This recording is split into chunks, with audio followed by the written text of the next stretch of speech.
আসসালামু আলাইকুম। আলহামদুলিল্লাহ, আমরা আমাদের সামনে আপনারা অনেকগুলো ওষুধ দেখতে পাচ্ছেন। এই ওষুধগুলো আমরা একটু আগে কিনে এনেছি। আর সবচেয়ে বড় বিষয় হচ্ছে এই ওষুধের টাকাগুলো ওষুধের বন্যার্থদের জন্য অর্থায়ন করেছেন আমারই এক ভাগ্নি এবং আমাদের কুমিল্লারই একজন মেয়ে, প্রবাসে থাকেন ইটালি, ফারজানা আক্তার পপি।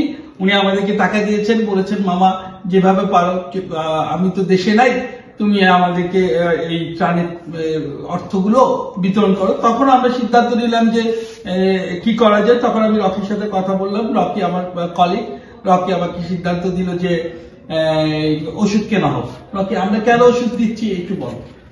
আসলে সত্যিকার বলতে বর্তমানে বন্যা পরিস্থিতিটা অনেক জায়গায় জলাবদ্ধতা সৃষ্টি হয়েছে, পানি উঠে গেছে, বন্যার মারাত্মক একটি ক্ষতির সম্মুখীন হয়েছে আমাদের এই কুমিল্লা জেলাবাসী।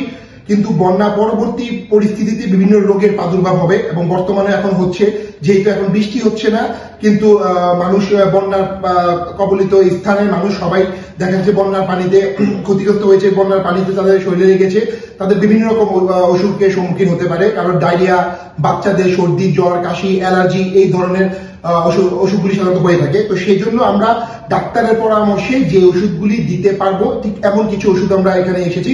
প্যারাসিটামল, গ্যাস্ট্রিকের ওষুধ, তারপরে বড়দের ডায়রিয়ার ওষুধ, বাচ্চাদের সর্দি কাশির ওষুধ, এইগুলি ওষুধ আমরা দিতে পারবো যদি এর জন্য আমরা ডাক্তারের পরামর্শ সাপেক্ষে গুলি করেছি।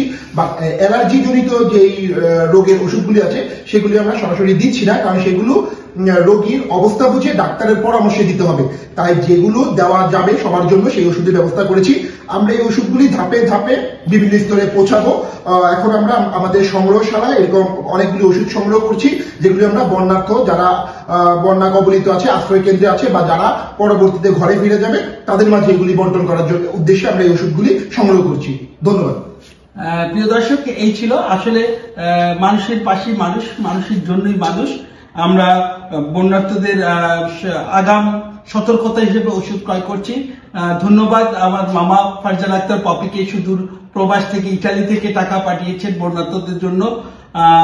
সবাই ভালো থাকবেন, সুন্দর থাকবেন। ভালো থাকুক কুমিল্লা, ভালো থাকুক বাংলাদেশ।